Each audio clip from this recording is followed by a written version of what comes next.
Hello students, आज की इस वीडियो में हम लोग अध्याय 11 शतरंज कक्षा 5 की इस पुस्तक की कहानी को हम लोग समझेंगे। तो चलिए शुरू करते हैं आज के इस वीडियो को। तो बच्चों, हम सभी जानते हैं शतरंज को इंग्लिश में हम लोग चेस कहते हैं। तो इसी से जुड़ी यह हमारी अध्याय की कहानी है। खेल एक ऐसा शब्द है, जो खेल हम लोग खेलते हैं वह एक ऐसा शब्द है जिसे बच्चे बड़े भी इसके जादू से नहीं बच पाते हैं। हम लोग ऑलवेज देखते हैं कि छोटे बच्चे छोटे छोटे खेलते ही है ग्राउंड पे या फिर कहीं भी सड़कों पे देखे जाते हैं, लेकिन वहीं पे बड़े लोग भी खेलते हैं। बड़े बड़े बूढ़े, इससे भी ज्यादा अगर ज्यादा बूढ़े कोई, वो भी खेलते हैं बच्चों के साथ। हमारे दादा नाना भी हमारे साथ खेल खेलते ही है। बच्चों और बड़ों ने अपने अपने हिसाब से खेलों की श्रेणी बांट रखी है। फिर भी कुछ खेल ऐसे हैं जिसमें प्रत्येक वर्ग के लोगों को बराबर ही मजा आता है। यहाँ पे बताया गया है कि बच्चे और बड़े, कुछ कुछ ऐसे गेम होते हैं जो बच्चों ने अपने में बांट रखा है, बड़ों ने अपना, और कुछ ऐसे गेम भी है जिन्हें दोनों मिलकर खेलते हैं। वहीं अगर हम लोग ऐसे गेम की बात करें जिनमें दोनों लोगों को बराबर ही मजा आता है, उसमें है क्रिकेट, फुटबॉल, बैडमिंटन आदि। इन गेमों को हम खुले मैदानों में खेलते हैं हमेशा। तो हम लोग शतरंज यानी चेस, लूडो, कैरम आदि घर के भीतर ही खेले जाने वाले खेलों में आते हैं। इन खेलों में शतरंज बौद्धिक यानी कि दिमाग एवं मनोरंजन का खेल है। संभवतः 5वीं या 6ठी शताब्दी में किसी विवेकी बुद्धिमान ने यह खेल शुरू किया था। यानी कि जब 5वीं से 6ठी शताब्दी के बिटवीन जो चल रहा था पीरियड हमारा, उस टाइम किसी एक बुद्धिमान इंसान ने इस गेम की शुरुआत किया था।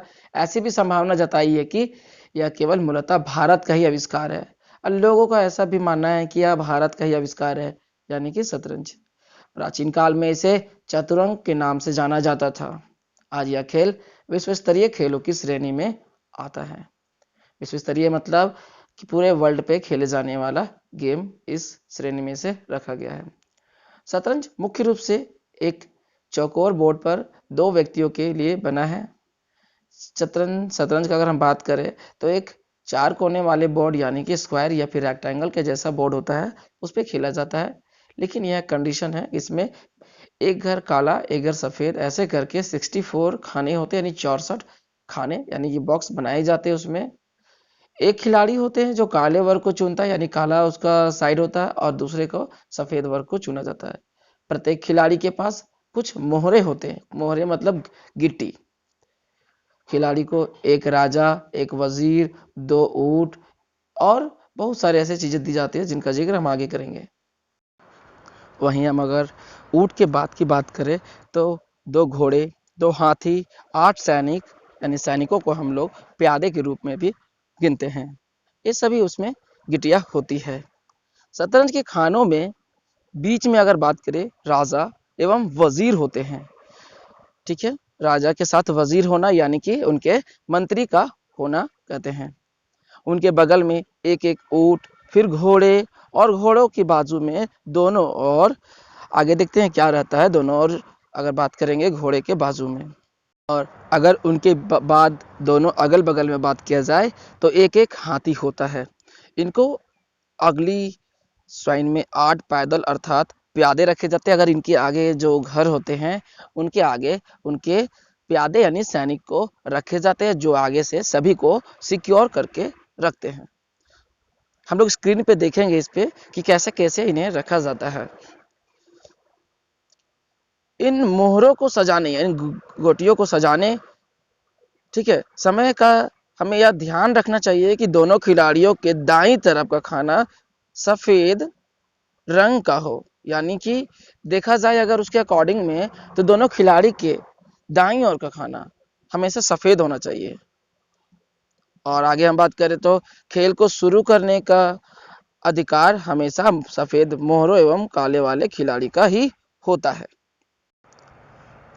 आगे बात करेगा सामान्यतः यह वजीर यानी कि जो प्यादे होते सॉरी राजा के बगल में मंत्री होते हैं, सो राजा के आगे रखे गए सैनिक को 2 वर्ग आगे चलता है। यानी कि जो सैनिक होते हैं जो हमेशा रखे जाते हैं आगे, वो सबसे पहला जो उनका गेम होता है, वो फर्स्ट टाइम 2 घर यानी कि एक घर का जम करके नेक्स्ट घर में चलते हैं, फिर बाद में एक एक घर। सीधा चलते हैं और जब भी वो किसी को मारता है तो आड़े और टेढ़े में मारता है।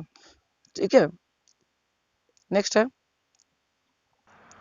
यहाँ पे राजा एकमात्र एक वर्ग ही चलता है जो एक पर एक विशेष चाल भी चल सकता है जिसे केसलिंग कहा जाता है।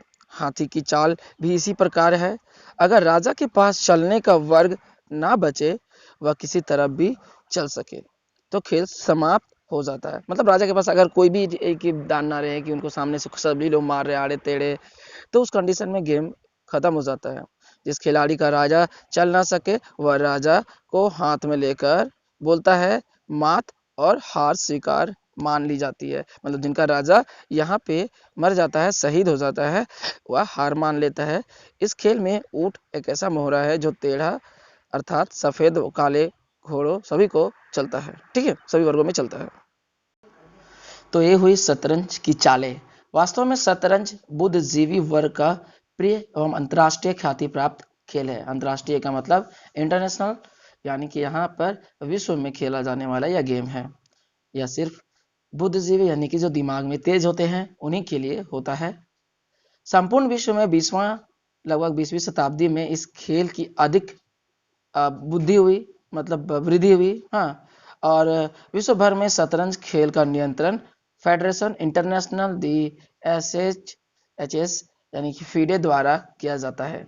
इस खेल में विशेष स्तर की उत्कृष्टता प्राप्त खिलाड़ियों को ग्रैंड मास्टर की उपाधि से विभूषित किया जाता है। जो विजेता होता है उसे ग्रैंड मास्टर की उपाधि से हमेशा यहाँ विभूषित किया जाता है।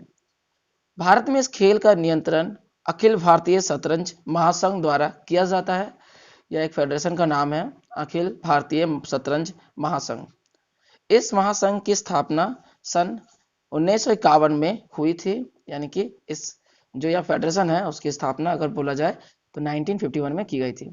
खेल के बारे में जानने के लिए आइए इस खेल के प्रमुख खिलाड़ियों के विषय में जान ले कि अभी तक किस किस खिलाड़ियों ने इस गेम को खेल के महारत हासिल की है। वहीं उन खिलाड़ियों के बारे में अगर बात करें तो सन 1928 में 9 यानी कि 9 अंकों से 8.5 अंक प्राप्त करके मीर सुल्तान खान पहली अखिल भारतीय शतरंज प्रतियोगिता जीतने वाले खिलाड़ी थे।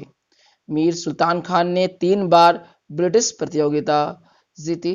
हेस्टिंग प्रतियोगिता जीतकर मीर सुल्तान खान ने मैक्स यूब तथा राव नामक शक्तिशाली ग्रैंड मास्टरों पर विजय प्राप्त की थी। मीर सुल्तान खान भारत की रहने वाली थी। यहीं अगर बात की जाए, एनुअल एरोन ने 1961 में एशियाई शतरंज स्पर्धा जीती। एरेन इंटरनेशनल मास्टर तथा खेल के पहले अर्जुन पुरस्कार सम्मानित विजेता बने थे। अर्जुन पुरस्कार खेल रत्न अवार्ड की तरह ही है जो मिलता है उन्हें। सन 1979 में भारतीय मूल के रवि कुंबर ने दूसरे इंटरनेशनल मास्टर की उपाधि प्राप्त की। 1982 ईस्वी में इंग्लैंड में लॉर्ड्स एंक शतरंज प्रतियोगिता में 17 वर्ष के दिव्येंदु बरुआ ने विश्व स्तरीय खिलाड़ी विक्टर कोलई पर औपचारिक आश्चर्यचकित कर देने वाली जीत प्राप्त की थी। विश्वनाथन आनंद ने विश्व स्तरीय शतरंज में कई उपलब्धियां प्राप्त की थी। विश्वनाथन आनंद को आप सभी आज भी जानते होंगे कि उन्होंने किस तरह विजय प्राप्त की थी। विश्वनाथन आनंद सन 1988 में शतरंज के पहले विश्व स्तरीय विजेता बने और वे इसी वर्ष पहले भारतीय ग्रैंड मास्टर भी बने थे। वहीं अगर सन 1999 में फीडे अनुक्रम में गहरी के बाद दूसरे क्रम में विश्वनाथन आनंद का नाम रहा। उन्होंने यानी कि विश्वनाथन आनंद ने 2000, 2007, 2008, 2010 और 12 में विश्व चैंपियनशिप भी जीते हैं। प्रवीण की बात करें या हरिकृष्ण तथा महिलाओं में हम्पी और आरती को भी विश्व विजेताओं की श्रेणी में स्थान मिला था। तो ये थे कुछ महान खिलाड़ियों के नाम, और इनमें सबसे अगर प्रसिद्ध कोई हुए हैं तो विश्वनाथन आनंद ही, जिन्होंने सन 1988 से लेकर 2012 तक में मैक्सिमम गेमों में अपना महारत हासिल किया था। तो आई थिंक आप सभी को समझ में आया होगा। मिलते हैं, अगर आपको चाहिए इस अध्याय का प्रश्न और उत्तर तो हमें कमेंट करें। मिलते हैं नेक्स्ट वीडियो में, तब तक के लिए बाय बाय बच्चों।